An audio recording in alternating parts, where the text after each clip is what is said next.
Hello दोस्तों, ITC के results आ रहे हैं 2022 की। अगर हम बात करें तो स्टॉक प्राइस 35% से ऊपर रिटर्न दिया है और निफ्टी का रिटर्न नेगेटिव में है दोस्तों। तो वीडियो में हम बात करेंगे रिजल्ट्स के बारे में, एफएमसीजी के बिजनेस के बारे में, एफआईआई म्यूचुअल फंड्स खरीदा है, उन्होंने बेचा है, उसके बारे में बात करेंगे। साथ में बिजनेस को हम समझेंगे, इंपॉर्टेंट नंबर्स को जानेंगे और आईटीसी इन्फोटेक वो कैसा बिजनेस कर रहा है उसके बारे में भी दोस्तों लास्ट में हम जानने वाले हैं। सबसे पहले नोट करके रखिए, अगस्त 1 मतलब अगस्त की शुरुआत बंपर आईटीसी के क्वार्टर 1 के रिजल्ट्स के साथ होने वाली है। अभी कुछ दिनों पहले ही जो अभी एलिजिबल शेयर होल्डर्स थे उनको आईटीसी का डिविडेंड भी मिला था, तो उनको बहुत बहुत कांग्रेचुलेशन। 6.25 रुपीस का फाइनल डिविडेंड था और अगर आप पिछले पूरे फाइनेंशियल ईयर का डिविडेंड देखें तो 11.50 रुपए का डिविडेंड था, अगर आप इंटरिम डिविडेंड और फाइनल डिविडेंड को भी मिला लेते हैं। अब मैं बात करता हूं एफएमसीजी का बिजनेस कैसा प्रोग्रेस कर रहा है। तो दोस्तों क्वार्टर 4 FY20 मतलब जो मार्च 2020 जब जस्ट कोविड जस्ट आया ही हुआ था, तो उस समय में 3184 करोड़ का रेवेन्यू उन्होंने किया था, जो कि 2 साल में इनफैक्ट इतने डिसरप्शन के बाद भी 30% ग्रो किया है बिजनेस और 4142 करोड़ का हुआ है। तो ये जो बिजनेस है यहां पर आशीर्वाद, फियामा, सेवलॉन, बिंगो, सनफीस्ट जैसे बड़े ब्रांड आपको देखने को मिलेंगे दोस्तों। अब सबसे इंपॉर्टेंट, ये जो बिजनेस है धीरे धीरे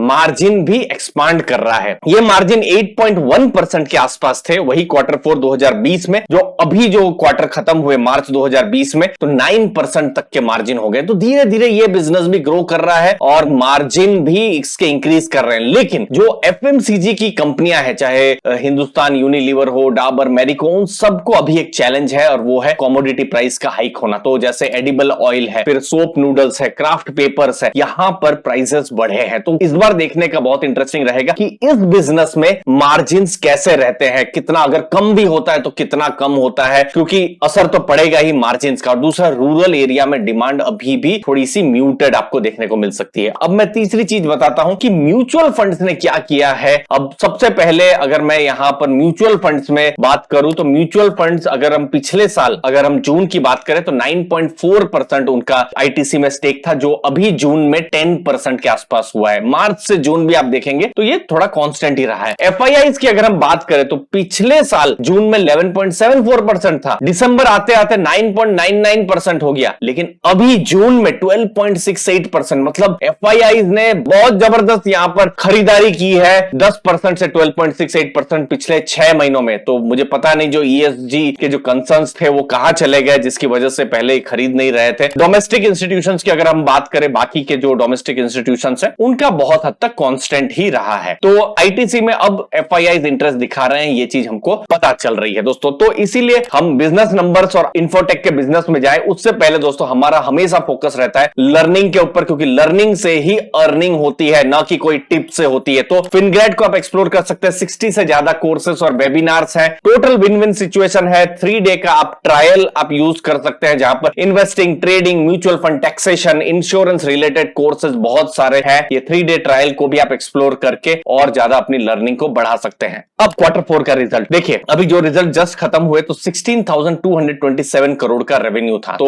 अभी हमको पता चलेगा कि कैसा रेवेन्यू आ रहा है अभी जब भी क्वार्टर 1 के रिजल्ट्स आएंगे। तो प्रॉफिट्स आप देखेंगे क्वार्टर 4 में 4,191 करोड़ का था, जो कि पिछले साल मतलब अगर आप देखेंगे मार्च 2021 और 2022 बहुत ही इंक्रीज हुआ था। तो प्रॉफिट वहां पर इंक्रीज हो रहा है। लेकिन अगर आप आईटीसी की बात करें तो आईटीसी का अगर आप प्रॉफिट बिफोर जो एक्सेप्शनल आइटम और टैक्स जो है उसके हिसाब से आप देखें तो 5,442 करोड़ कमाया। लेकिन आज भी उनका जो कोर बिजनेस है वो सिगरेट का ही बिजनेस है, 4,114 करोड़ का ही बिजनेस है। मतलब एक तरीके से प्रॉफिट में जो हिस्सेदारी है वो आ रही है यहां पर सिगरेट के बिजनेस से। ये एक चीज आप ध्यान में रख सकते हैं। अब अदर्स में जो बिजनेस है, जो एफएमसीजी का जो मैंने फियामा, सनफीस्ट की मैंने बात की, वो 236 करोड़ ही उन्होंने कमाए हुए हैं। तो वो बिजनेस बहुत नहीं कमाया हुआ है। जो कमा रहा है एक्चुअली में बिजनेस वो सिगरेट का ही बिजनेस है। लेकिन एक और बिजनेस है पेपर बोर्ड का बिजनेस, जो बहुत नजर में नहीं रहता है, लेकिन 20% का मार्जिन है उनका, 450 करोड़ उसने भी कमाया हुआ है। ये टोटल 5,000 करोड़ से ऊपर जो उन्होंने कमाए हुए हैं। तो ये एक बिजनेस है, बहुत ही इंटरेस्टिंग फ्यूचर में रह सकता है। चाहे वो जो सिगरेट का बिजनेस है जो बिल्कुल कैश जनरेटिंग बिजनेस है, उसके साथ साथ पेपर बोर्ड और पेपर और पैकेजिंग का भी जो बिजनेस है, तो ये देखने का रहेगा। हाई मार्जिन बिजनेस ये भी है और सिगरेट का भी बिजनेस है, तो ये कैसा कर रहे हैं बिजनेस तो हमको पता चलेगा। और अब आखिरी चीज मैं बात करता हूं आईटीसी इन्फोटेक के बारे में। दोस्तों ये अनलिस्टेड कंपनी है, आईटीसी का ही ये पार्ट स्टार्ट है, लेकिन धीरे धीरे ये भी अपना रेवेन्यू और प्रॉफिट बढ़ा रहे हैं। FY21 आप देखेंगे 2454 करोड़ का रेवेन्यू था, जो कि बढ़कर 2853 करोड़ हो गया। तो रेवेन्यू बढ़े और प्रॉफिट आप देखेंगे 451 करोड़ से 541 करोड़ हो गया। और सबसे इंटरेस्टिंग, जो बड़ी आईटी कंपनीज हैं उनको मार्जिन का बहुत बड़ा प्रेशर है। इसके इनफैक्ट पूरा साल आप देखेंगे मार्जिन जो है वो बढ़े हैं और 19% का मार्जिन आपको, प्रॉफिट मार्जिन आपको देखने को मिलेगा, जो कि बहुत ही स्ट्रांग मार्जिन है, जो कि टक्कर दे दे बड़ी बड़ी कंपनियों को। लेकिन ये एक बहुत ही छोटा बिजनेस है और ये किस हिसाब से ग्रो होता है वो बहुत ही इंपॉर्टेंट रहेगा देखने के लिए। तो ओवरऑल अगस्त 1 को हमको बहुत कुछ पता चलेगा। FMCG अदर बिजनेस का मार्जिन पता चलेंगे, तो सिगरेट का जो बिजनेस है वो कैसा काम कर रहा है, उसके साथ साथ पेपर बोर्ड और एग्री बिजनेस का भी हमको बिजनेस परफॉर्मेंस पता चलेगा। दोस्तों ये सब इंपॉर्टेंट चीजें हमको अगस्त 1 को पता चलेगी और हम आपके सामने अर्ली फाइनेंशियल आजादी में इन सब चीजों पर बात करेंगे, क्योंकि हम long term investing, long term focus पर ही बात करते हैं। कोई भी टिप्स पर वहां पर हम फोकस नहीं करते, सिर्फ बिजनेस पर ही फोकस करते हैं। धन्यवाद आपके समय के लिए।